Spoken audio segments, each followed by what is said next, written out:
All right. Good morning, everyone. Good morning. Good morning. Welcome to Diamond Success Success Zone. Right? We changed it. Hang on. All right. Resume share. Where is it? Nope. Uh, all right. I lost my lion. Hang on. Back to here. And we go to this one. All right, everybody. Good morning. Good morning. Hope had a great weekend, everyone. I know it's getting chilly out here in Las Vegas. I've seen snow with Sonia already. Says it's too early, and I would probably agree with her. What is it? October? That is not a good sign. But you know what? Maybe you'll have a mild winter. So anyway, welcome. And today, as you know, on Success Zone. Let me put my camera on. As you know, on Success Zone, we do this every Monday, Wednesday, and Friday. And this is really a neutral platform. Someone just had text or said something on one of the posts and said, what's Success Zone? Success Zone is a series of different trainings to really help you in your business. We say multi-level marketing business. We'll say network marketing business. But in general, you could take whatever you hear here and apply it to anything. Anything. I don't care what kind of business you're in. This is a multi-level marketing training. No, not really. Okay, it's a training about what you need to do in order to pursue your dreams. And one of the dream killers is excuses. And I put this as the cover page. I love lions. I just love the whole idea behind the lion and the Serengeti and the pecking order. It's just amazing if you really analyze it. But it says, I killed excuses. So success, I am now coming for you. So if in anything you've ever done, a new exercise program, a diet, a new entrepreneurial business endeavor, whatever it may be, normally what kills most people is excuses. And a lot of people don't believe they're good enough, right, good enough to achieve their financial goals. See, once you make the decision to actually set a goal, now you got to believe you deserve it. And that's a whole nother, right, training that we can talk about. But on Success Zone, there's probably a series of 20 trainings that we do, right? There's many more because you could break down certain trainings into different different hour segments. But I will share with you this. We repeat these trainings. And a lot of people may get on and go, well, I saw this one. I've already heard this. Well, listen, maybe there'll be something today you didn't hear last time. And here's why. Because you killed your excuses. See, if you killed your excuses, means you've made a decision to take the journey. You know how many people take a journey because it's the new shiny object out there? Right? Well, this isn't working, so I'm going to look for the new shiny object to go over there. But here's the problem. No matter where you go, there you are. And if you haven't killed your excuses, you'll have the same excuses over there that you did over here. Let me tell you the only excuses that have any validation or validity. Is that a word? Where's Sonia? Is that a word, Sonia? Validity? Okay, good. Thank you. All right. Okay, so here's the deal. Okay, they can't deliver the product. They're not paying commissions, or the leader's in jail. Right? My point is, right, unethical leadership. Anything else is an excuse. Because you got to understand, the company is responsible for those things. Our responsibility is to kill the excuses that keep us from earning money. That's always it. Anything outside of that, then all you're doing is bringing your baggage to another opportunity. Everybody thinks it's going to be better somewhere else, okay, if you make that decision. But you got to understand something. If you are out there and you're building, you know what we thought back about it. How do we stay with one company for 15 years? You know why? Because the leadership and the ownership was solid. Because the product was good. And the owner taught. Here's what he taught. You got to dig it out, Jeff. You got to dig it out. Stop looking for your excuses. You got to dig it out. I said, what does that mean?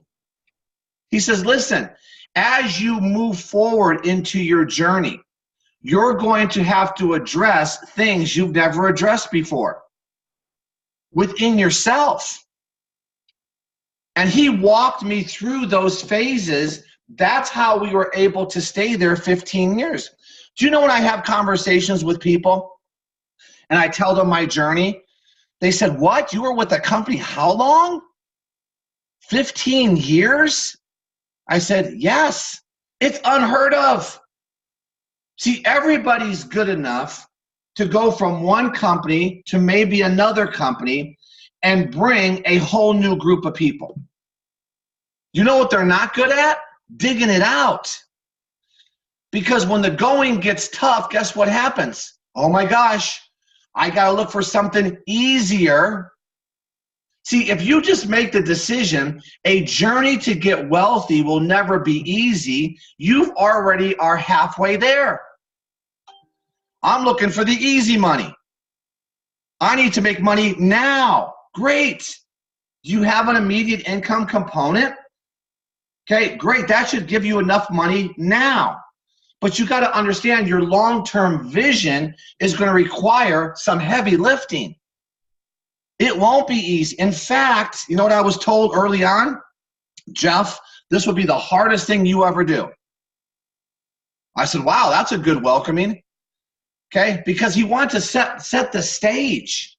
You're building a business of people who are coming to you with excuses. That's what you're doing. You're going to be building your team with people that have built-in excuses.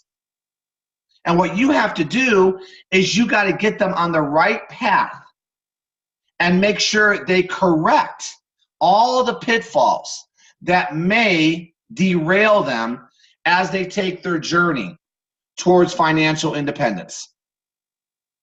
So let's go through this, because these are the 8 deadly pitfalls of our industry. So now watch this. I get involved and I'm out there and I'm marketing my business. Now here's my mentality, everybody.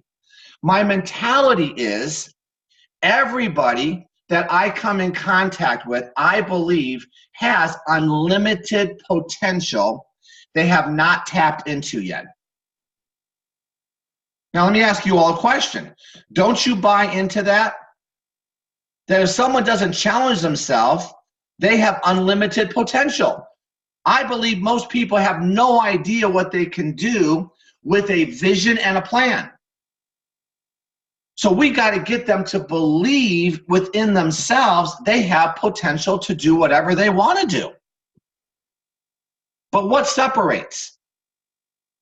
What separates potential from the actual result? You know what it is? It's action. So I got to get people to understand what type of action they would have to take in order to tap into their potential. Remember the training? Making sure everything you do is being perceived as they can do it. Right? If I'm presenting this opportunity to Alicia, I have to make sure I let her know the action I'm taking is nothing you can't do. I'm nothing special, Alicia. I'm nothing special. I just do these simple things. And whatever your company has as the simple program, make sure you're highlighting it. Don't let them know that the action is hard It's so difficult. This is going to be so painstaking. No, I got to let people know the action is simple. But Jeff, didn't you just say this will be the hardest thing you ever do? Not the action. The action isn't the thing you want to portray as hard. The hardest part you'll ever do is facing yourself and facing your fears. But I don't say that in the initial introduction. I'm just showing people, right, what it's going to take for you to go out there and build a business. And here's what happens. When I get people in and they start taking action and they get any type of result, it's going to build their belief. And you guys understand when I talk about I get somebody a result, whether it be a yes or a no, it's a good result. See, I just want the person to take the action. If someone is there and they get a negative reaction to their action, I'm there to catch them. I'm there to burp them. I'm there to rock them. I'm there to let them know it's okay. And your action got a result, and that should let you know that the yes is just around the corner. See, that's where they need you, guys. That's where they need you. I'm talking about people with no experience. They think a no is like unheard of. What do you mean? Doesn't everybody do this? Come on. You just got to know, right, the type of person you're coaching. And I'm talking to you now. I want you to coach yourself first. And with any type of action, you're going to get the belief that the system worked. And now you're going to get a result. So this is my mentality. I know everybody on this call has potential. Everybody. And I know you've all chosen whatever opportunity you've chosen. And I'm just saying, your opportunity that you're involved with, okay, if you're with a company that's over 5 years old, you have proven success stories. Don't question your program. I promise you that. Okay, never question it. The challenge is when you're involved in a company that's just starting up, you got to get to the 5-year mark. There's other challenges there. And you need a group of people that buy into that belief. So this is what we're doing, okay? This is the mentality. And I first of all want all of you to believe you have potential. And if you're not getting the results you want to get, here's the thing. You just got to take more action. That's all. That's it. That's it. But you got to have the belief system in what you're doing to continue to take the action. If you don't have the belief system, you will take no action. And this is where some people, right, they can't hide it. I had a conversation this weekend with somebody. Okay, and I said, listen, maybe you don't have enough belief in what is going on for you to take the action. They said, you think people sense that? I go, are you kidding me? Of course they sense it.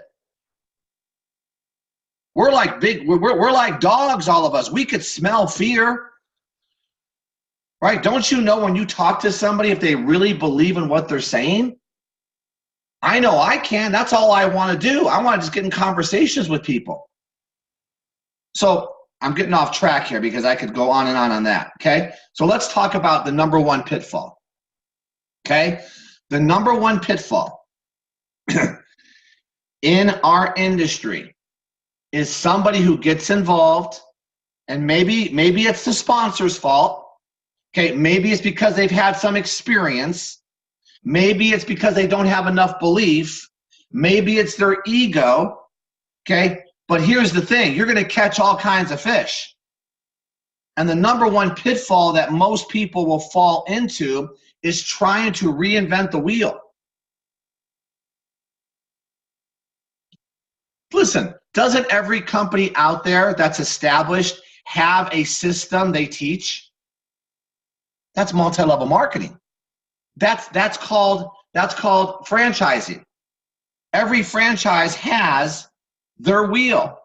Every franchise has their system. Have you ever had a job that didn't have a system and told you what to do and how to do it? Then did you go into that job, okay, saying, well, listen, I think we should do things differently? No, you just follow the system. But a lot of people come over here, maybe with experience, and they go, well, I did it differently. Listen, I was told to take my skill set and just apply it to the system that we already have. Jeff, don't change it. Just take your personality and incorporate your personality and your energy and your excitement into our program. Don't worry about the words. Don't worry about what order the slide is in. That is so insignificant.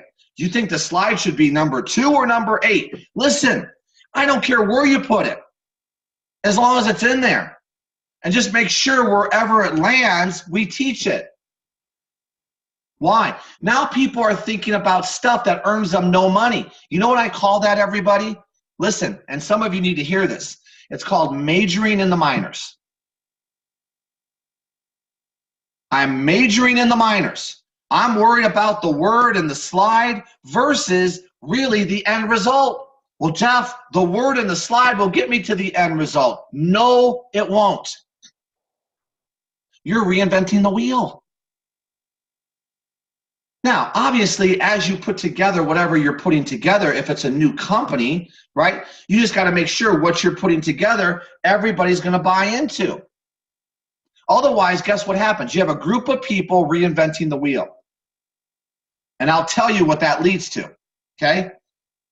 So instead of listening, these people think they know everything. It's always a new scheme. It's a new system. It's a new PowerPoint. And all you're really doing is wasting time and energy. But you gotta get down to it. You're trying to overcomplicate the business. Why? Well, I'll just tell you the stock answer to this. Here's why people a lot of times reinvent the wheel. And there's numerous reasons, but here's the number one reason. It's an excuse not to actually go out there and take action. It's an excuse not to get in front of people. Well, you know what? I'm getting ready to get ready. And I know that I'm getting ready to get ready, but here's my reasons why. I have to make sure, right, we change the PowerPoint deck. I got to make sure, right, that we change our system. Instead of 4 steps, we're going to add a 5th step. Maybe I'm going to question one of the steps. And you're validating it to yourself why you're not going to work. Now, here's what I want you to do today. Identify. If this is something that hits home with you, here, listen, real simple. Make the correction. If it doesn't apply to you and you're leading a team, maybe you have someone on your team that's reinventing the wheel. They need a call from you. And you don't call them up and say, hey, you're reinventing the wheel. You do it through a story. And I'm just, as an example, Christy, it's Jeff. What's going on, girl? How's it going? Small talk, right? Man, it was so cool seeing you in Miami, right? Blah, blah, blah, blah, blah. You have such a great group. You know, and maybe I just go through maybe a story. You know what, Christy, what I've noticed? Okay, one of the things I noticed in my business, when I wasn't getting the results I wanted to get, okay, I found myself reinventing the wheel. Okay, and maybe I'll identify where she's at, and I'm just using this as an example. This is not Christy, believe me. Okay, this is an example.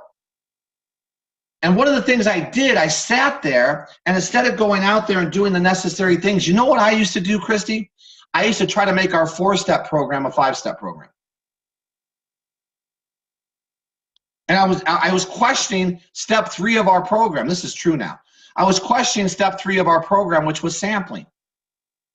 I said, wait a minute, why do I got to sample it? Because sampling costs me money. Why not just sell it to them? And so I was stuck until the owner finally said, you're not following the program, just follow the program. So maybe that's how I could address where I know she's at through my story.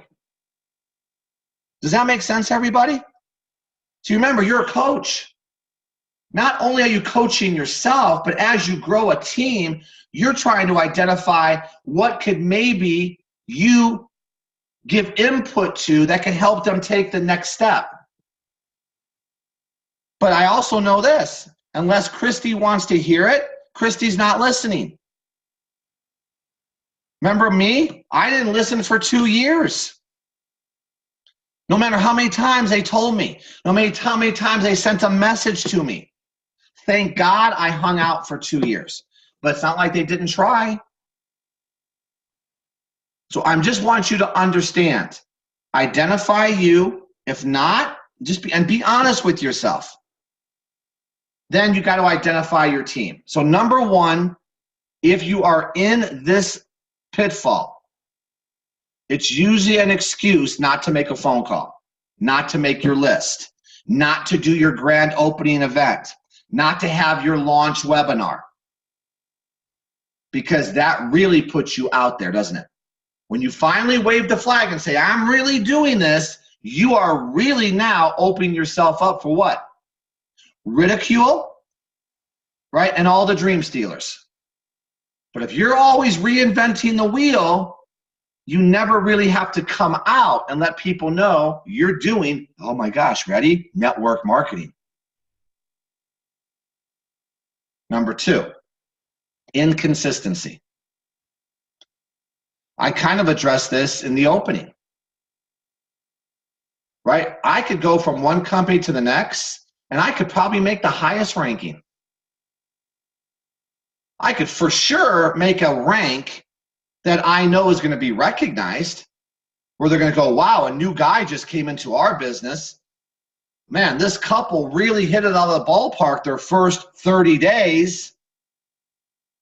Do you think that's impressive? I think it's great that you did it, but you know what's impressive? Consistency. That's what's impressive. I promise you, Lisa and I could go anywhere and hit a top rank. But can we keep the rank? Of course, you're in the industry long enough, you could bring a group of people. Hey, we're starting our own company. It's take a free spot. Don't worry about it. It's free. Just take a spot in the tree. Okay, now, can you keep these people in the spot? Can you get the people working? Inconsistency. Hot one day, cold another. I'm going to dabble rather than commit. Let me tell you what dabble is. Bring a group of people in, right? And you're just going to see if it catches fire. If it catches fire, I'm going to stay here. If it doesn't catch fire, I'm not going to commit.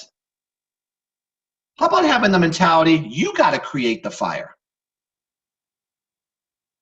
You got to rub the two sticks together till you get a flame. And if those are the two wrong sticks, you get two more.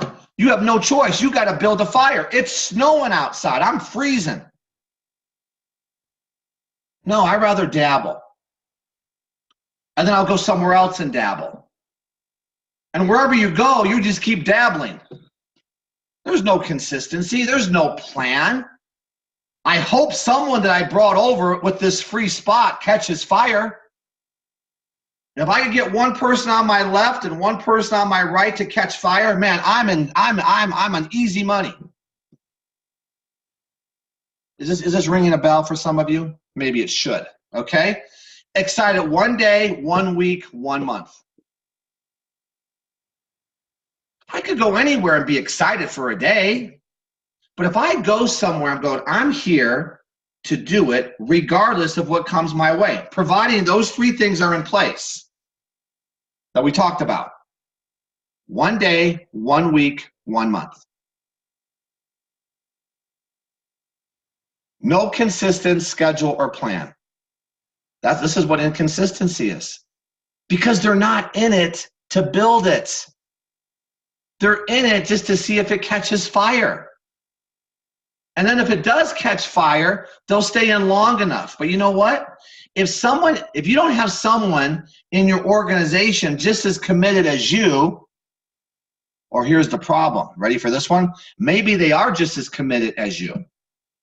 Maybe you built a team of people just as committed as you, and you're inconsistent.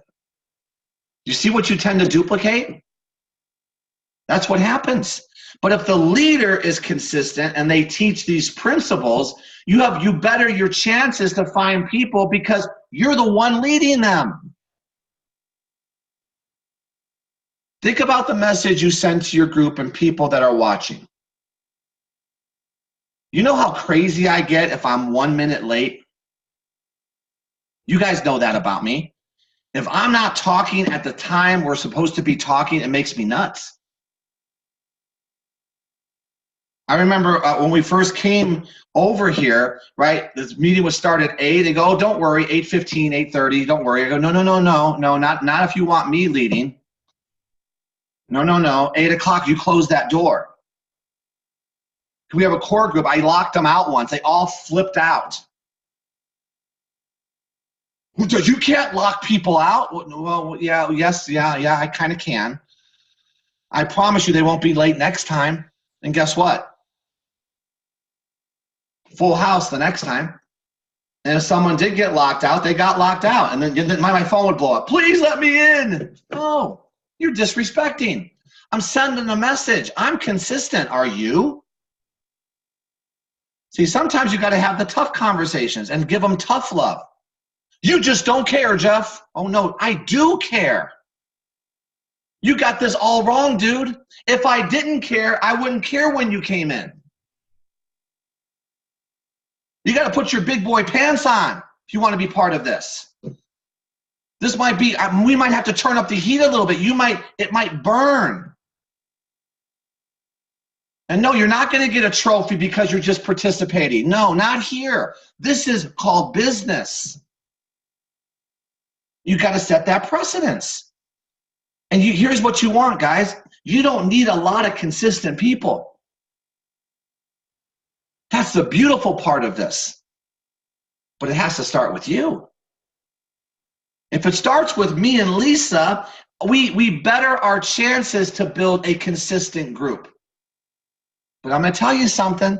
No matter how consistent you are, most people will be inconsistent. You don't put your time and energy against that.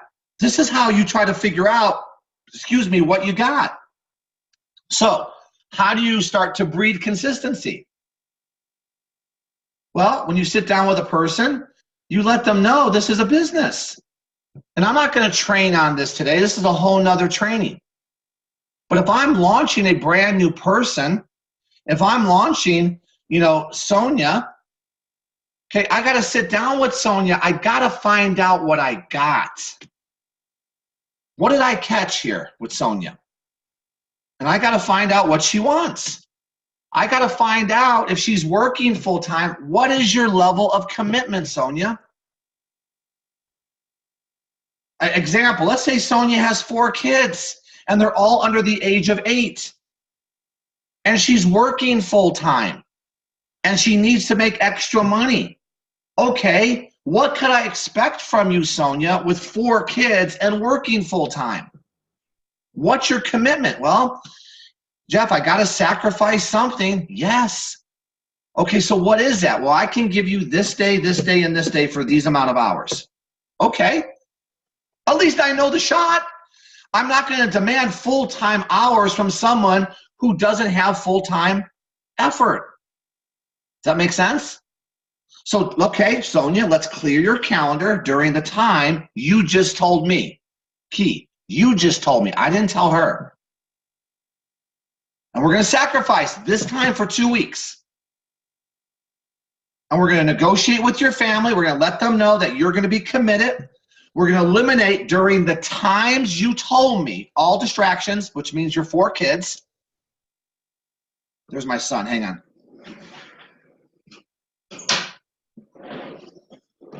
Sunrise in Vegas. Okay. All right. So we're going to eliminate all distractions.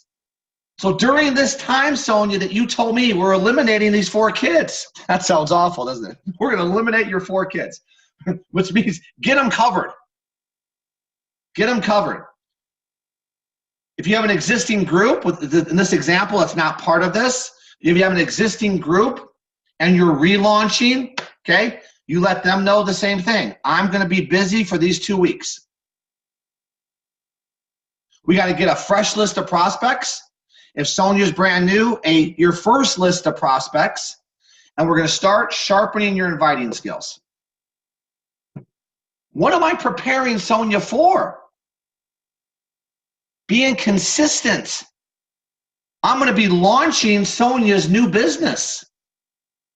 Now, if you did this and you really did it with a new person, aren't you sending a message that, wait a minute, this is a real business, man. I'm really grand opening something. But if you just said, hey, man, welcome to the team, Sonia. Here's your welcome letter. Just follow all that, what it says, okay, and start inviting. When do you think she's going to start? Is she going to eliminate distractions? No. She's just going to expect it to happen. But if you sit down and let people know exactly what they have to do, and more importantly, you're there to support them during this. You see the message it sends? Now, all of a sudden, it betters your chances to start breeding some consistency. Okay, and sharpen your inviting skills. And then I'm going to sit down with her, and we're going to put together her schedule. Wouldn't this happen in any job? If I was hiring any one of you, wouldn't you expect leaving there to know what you were making, what you had to do to make what you needed to make, and wouldn't you expect your schedule? Isn't it amazing? Over here, we don't give people their schedule, but you're the boss. That's how I position myself anyway. I'm nobody's boss. But remember, people are looking for a leader.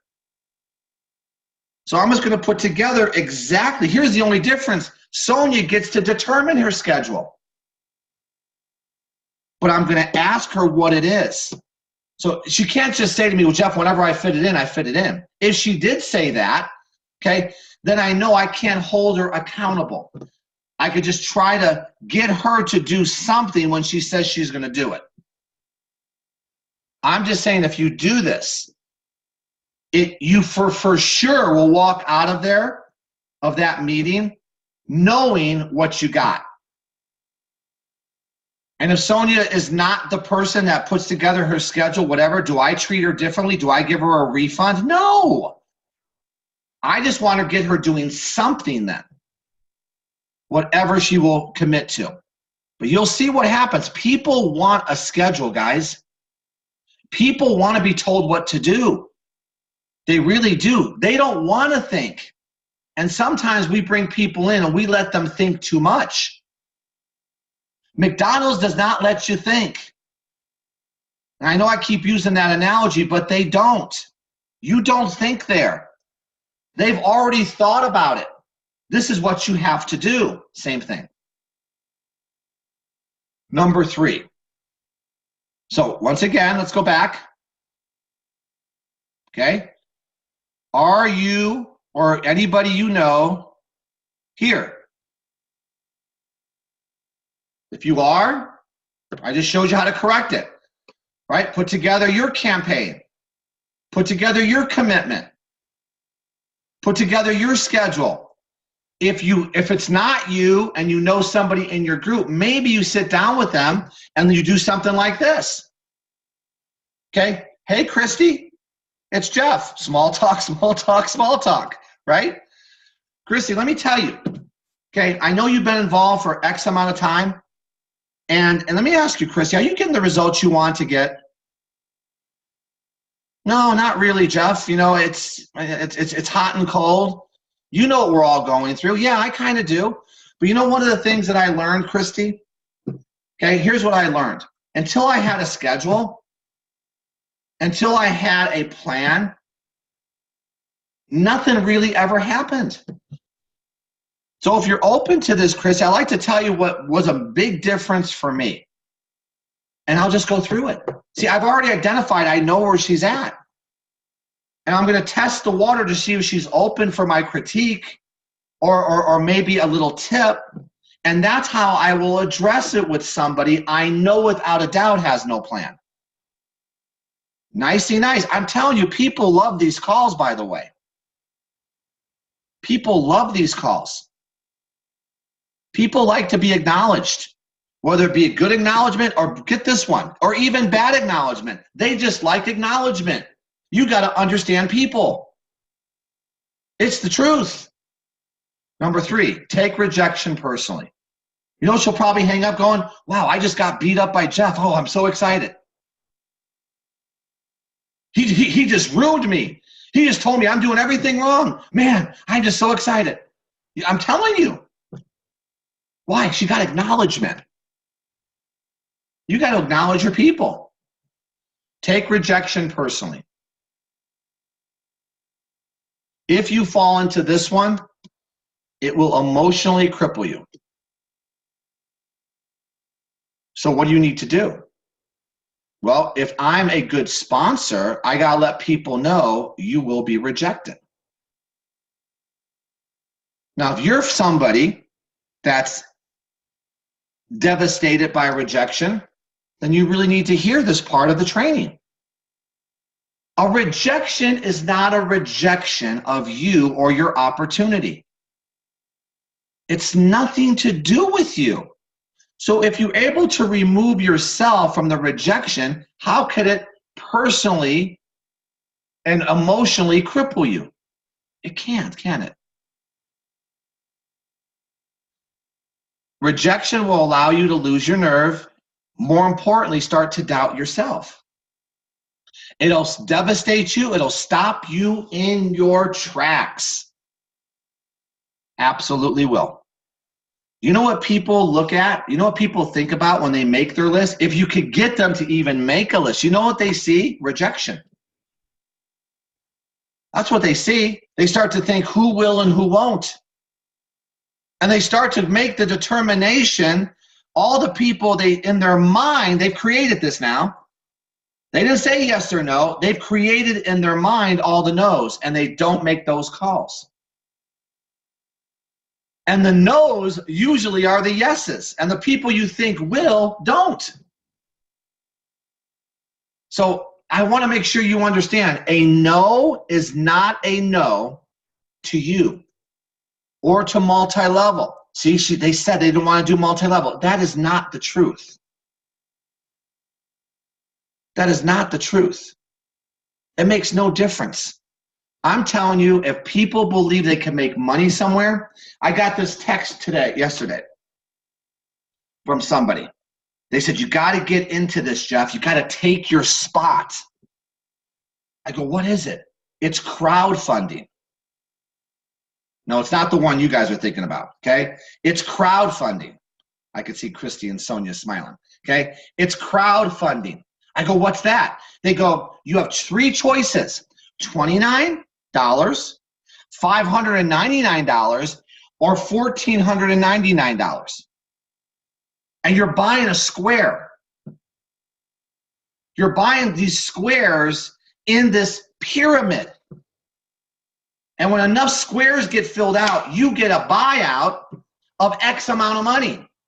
He goes, people are putting all kinds of money into this. You got to do it. It's worth $29, Jeff.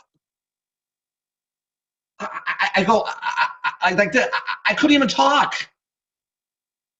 I go, what, really? He goes, oh yeah, I threw in $599. I go, you know that's what that's called, right? He goes, yeah, but it doesn't matter. If I get the payoff, okay, I'm going to put $15,000 in my pocket. If it gets up to me, you guys know what I'm talking about? You ever hear of an airplane? Okay? Anyway, it was something illegal, but it didn't matter to this person.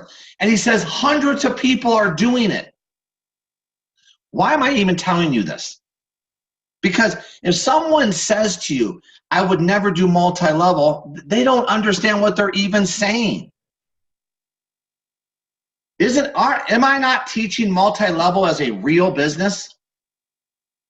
Have you ever heard me say, everybody just bring in all kinds of people at the highest package and don't train them and don't support them and don't teach consistency? No, but a lot of people run their multi-level companies just like that. Just to make that initial immediate income, and it doesn't matter if they stick or not.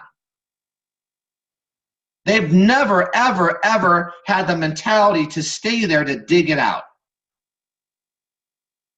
That's got to be your mentality. So don't ever take rejection personally. Never believe what comes out of people's mouths. It's usually just a mirror of what they're going through. Number 4, justify inactivity. Okay? Now, you start defending your bad results. This goes really kind of back to number 1. If I'm reinventing the wheel, I could start, right? I'm inactive and really trying to build the business. So when you start to be questioned about what you're doing or not doing, you start defending your bad results. Well, hang on a second. You know what I did all month last month? I redid the PowerPoint presentation. And you know what else I did? I filmed my own video. I didn't like the company video. I did my own video. Oh, okay. That's really good. Really good. So they start defending why they're broke. Okay? That's inactivity. All the reasons why, then they're good reasons. You go, oh, really? Oh, okay. That's a new person. Poor planning, bad priorities, time wasters. Why? They were brought in wrong, probably. I always go back to who brought you in. Because if you brought the person in right, and you're edifying the leadership, and you're edifying the PowerPoint presentation, and you're edifying the video, and you're doing it with a passion, and this is how you got the results you got, why would they ever go down this road? This is what some people breed, by the way. They'll bring people in, and they'll say, well, don't get on that training. And you know what? When you see the presentation, I don't like that slide. So my slide deck has different slides. And people self-sabotage their own company. I just laugh. And when they bring people in, they actually tell them not to get on certain trainings. I've seen this in many different companies. Why? Ego, authorship. Their system's better. Well, that's why you have people reinventing the wheel, because you did. It's amazing. And even when you talk to these people, they still defend it. Okay, you know what you do? At that point, I say, this is your business. I got to go. And I then have to move on. I don't treat them differently when I see them. I'll still high-five them. But I know they're not going to be around much longer. I just know it innately. Justifying inactivity will keep you busy. Just remember, if you want your efforts duplicated, you better make sure they're worth duplicating. The only duplication needs to come from what your company teaches and your leadership. Just make sure your leader is following exactly what's in the manual. And that's one thing I learned from a gentleman named Mr. Holton Buggs. Okay, edification of the leadership, and every leader said the same thing. I just follow the system. 4 steps, 4 questions. 4 steps, 4 questions. My first mentor, Jeff, 5-step program. It's all we taught. Use it, sample it, create consumers, get them to a meeting. And everybody spoke the same thing. There was no chink in the armor. That's how you get people out of inactivity.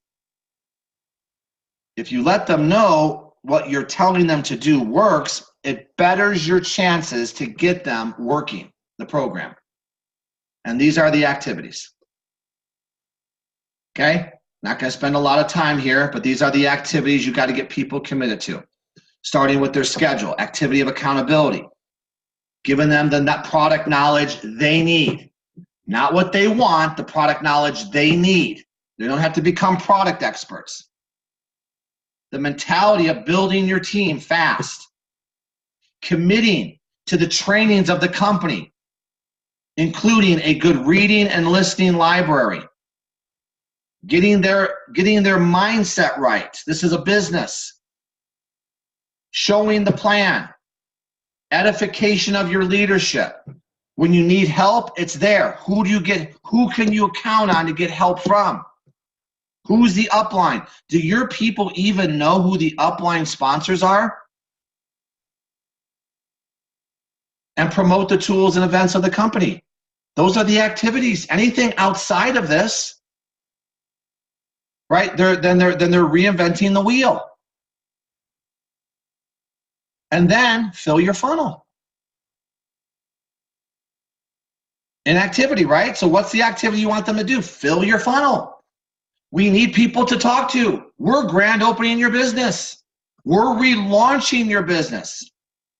We're re-energizing your business. We're regenerating your business. Regenerate. Contacting, inviting, 100% of your efforts. You got to let people know what they have to do. A lot of people, they love the idea, but they don't know what it takes to build it because the sponsor never has done it himself. So he's teaching all he knows. Do you see how sometimes you're born, I call it to a crack parent? A little harsh, right? You know how some babies have no control who they're born to, right? They don't pick their parents. And if a parent is addicted to drugs, they just happen to be born to a parent addicted to drugs. Well, if you're born to a sponsor who's never built, guess what they teach you? The skill set it takes to never build it. This is why you got to release your people. If you're not that person, at least do your baby a favor. Let them know who they can go to that will give them the right advice. What does that mean? Okay, let me just give you this example. You guys know the story. Lisa was sponsored by Tasha. Tasha was not a plugged-in person.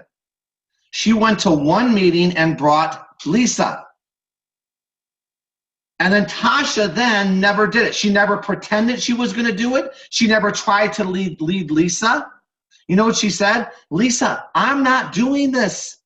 I'm not coming to meetings. You need to get plugged into Dan and Susan Mays. They're the plugged in upline.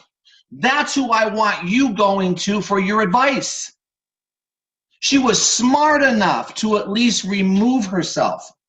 You know, some people here, their ego is so big, even though they're not doing it, they try to lead Lisa. It's amazing. It's amazing. And I've watched this, and I will train from it from the front of the room. I'll say some of you are leading your people to destruction because you're not doing the right things. Okay, maybe a little deep today. I don't know, but maybe it's hitting some of you. Okay, maybe you are identifying this is what's happened or this is what I've done. That's all this is. It's supposed to be a wake-up call so you could get back on track. That's all it is. And these are just examples of what I'm giving you. 26 years, I've seen all of it. Number 5, listen to the dream stealers. How am I doing? Oof, okay. Listen to the dream stealers. Right? You make your list, you start talking to people, and you start getting the hell beat out of you. They'll make you doubt your opportunity. Believe me. Make you question the beliefs you thought you had. Doubt yourself. Just remember this. This goes back to number 3. Okay? Just remember this. The loudest critics are usually the ones that are frustrated about their own lives. Once again, has nothing to do with you. Nothing. But a new person will listen to the dream stealers. They'll try to get their opinion. This is where I say I'm not being mean. I just don't really care what you have to say because I know that I know. All you know is what you know. Because I always never want to lose the battle. I don't listen to dream stealers. I try to let people know not to listen to the dream stealers. Get away from them as fast as possible. A lot of people think they could take a dream stealer and turn them. The time, effort, and energy it would take to do that, if you could, is not worth your time. A lot of people think, I'll convince them. No, get away from them fast. And just remember, they're watching. They're watching because the very thing they're probably saying to you is a projection of all the things they failed at. That's all it is. But if they start to see you, want to know how you turn them? Let them see your consistency. Let them see your car changing. Let them see you retiring your spouse. Let them see a new house. That'll get their attention. See, the dream stealer should motivate you to keep your scheduled plan and your daily activity. That's how you got to use a dream stealer. I'll show them. But see, if you quit, guess what? You just validated the dream stealer. Oh, wasn't that battle? Okay, no. So here's the other thing. Don't be a dream stealer. Hey, someone goes from the company here to another company, high five. I just tell them, just remember, wherever you go, there you are. That's all. That could be good or bad. Wherever we go, there we are. That's good. It doesn't make a difference. I'm not going to steal anybody's dream. Jeff, I'm doing 5 multi-levels. Great. Good for you.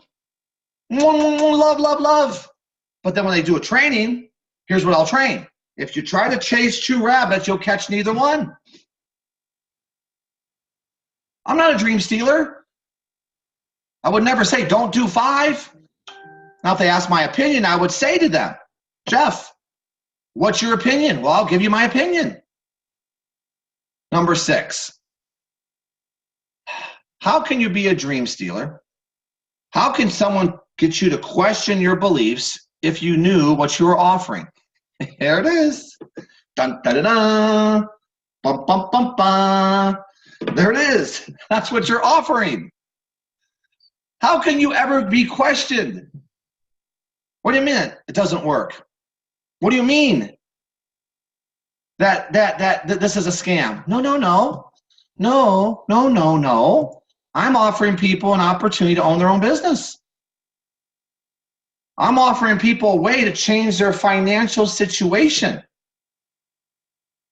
I'm offering people a way to be paid what they're worth, to build residual income, and I'm going to support them, damn it. How can this be a scam? See, if you never show this, it is a scam. You think the guy that was trying to get me to buy a square for $599 is going to do the globe? Hey, Jeff, let me tell you what this square is going to give you. It's going to give you the opportunity to own your own business. No. You know what he said? If we stay in long enough and if it works and we get enough people in it, we'll get our buyout. And if it goes under next year or in 6 months, we got our payback. That's how some people run their multi-level business. That's why when someone says, I don't want to show the globe, you know what I say? I wonder why. I wonder why you don't want to show the globe. Maybe because it puts you in a commitment that you're going to be there to support them with coaching, with a weekly calendar of events. Oh, that's work. Turnkey programs, mentorship. Oh, that's work. That sends a message of work. I don't want to ever show this. No, take that out, please. Interesting. I say I get the chills when I talk about this because it makes me nuts because I know what they're running. And that's not going to fly. So that's not how you're going to build anything. You'll be in and out of here fast. Number 6, become a crybaby. Have you been a crybaby before? Do you have any crybabies? No, I know, guys, listen, I'm not stupid. I get it. If you're in a startup, hey man, I'm a crybaby. I've been a crybaby here. Guilty as charged. But I will let people know it won't be endless complaints. It won't be emotional demands. It won't just be always talking about the problem. I'm also trying to give the solution to the problem. I'm talking about the person that every time they call, you go, oh, Lee, here we go again. You know who I'm talking about? Okay. These are people you just think, oh my gosh, there's just going to be just endless complaints. And I'm not talking about where I'm at now. I'm talking about an established company with all the systems in place, with everything really perfect as it can be. And they still complain. That's what I'm talking about. But believe me, I've been a crybaby in where I'm at now. Why? We're putting it together. They don't want to see when Lisa and Jeff call. Because they know. Because I'm trying to not only tell them, but also give solutions based on 26 years. And yes, sometimes that does get frustrating. But I'm talking to you. I'm talking to you. Some of you have been in company. I know the companies you're with.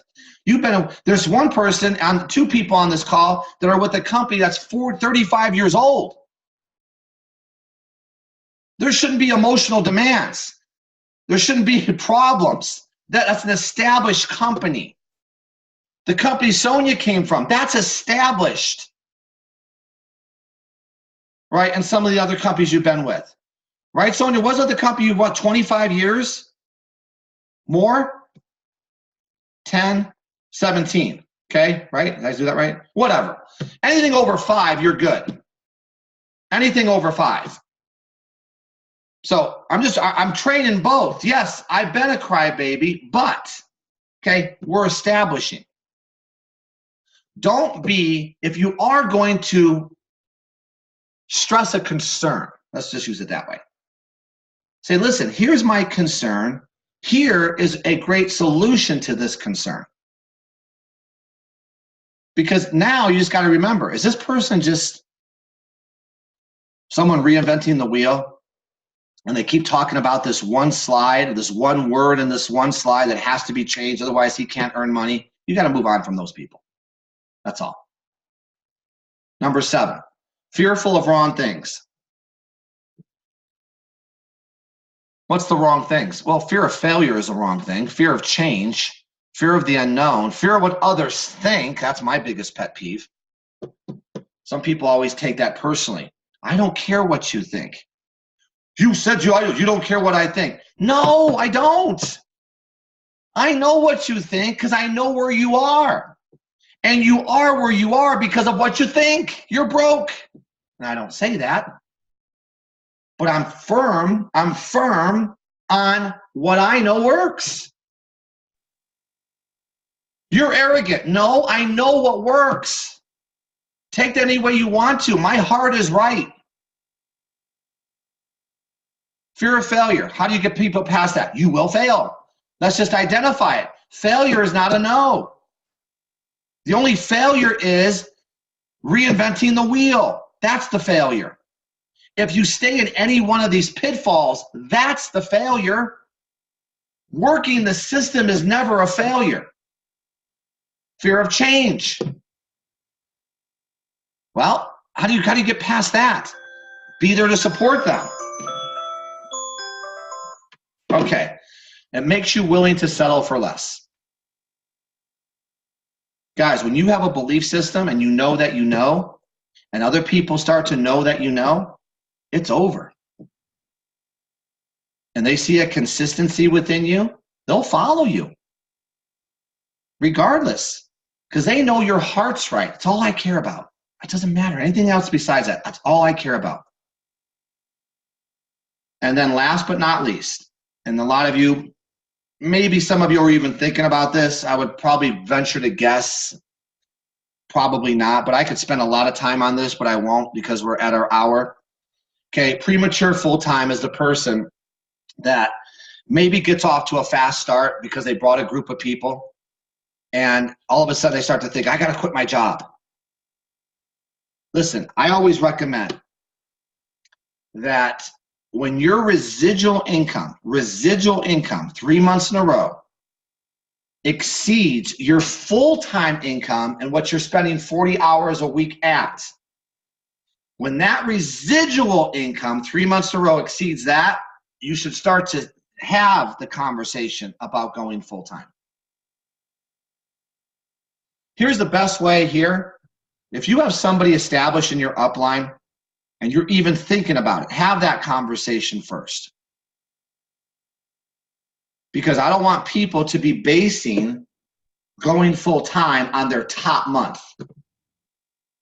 Because you know what happens, right? You could have a great month. You could go from here to here real quick. It doesn't start to even out till usually year 1 or 12 to 18 months. The income starts to get steady because it's volatile in the beginning. Good month, bad month. Good month, bad month. You can't pay your bills like that. Now, there's certain things that I will ask somebody, like, do you have a nest egg? Because it's going to take you this amount of time to get to that point. You got to be honest with people because you're going to lose your previous income. You're going to put a lot of pressure on yourself. Lisa and I happen to be good under pressure. Some people melt under. See, these are questions. Here's the deal. You need guidance if you think about going full-time in your company. I would have to see your immediate income component. I have to see your residual. I have to see the consistent base that you have. Because if you have no nest egg and you need to make $7,000 a month just to cover your bills, and your top month was 9, and your bottom month was 500, I'm not going to tell you to go full-time. Does that make sense? I got to see consistency 3 months in a row. That's how you really know. So once again, guys, get counseling if you're even thinking about this. Okay? If you're in a startup company, okay, and things are still somewhat volatile, I wouldn't even think about it at this point. Okay, I'm just being straightforward with you. Okay, so anyway, appreciate you. Thank you for letting me use Christy, Sonia, Alicia, because they're always the first 3 on my little screen, and they make me really happy when they all smile. So 1, 2, 3, yay! Bye, guys.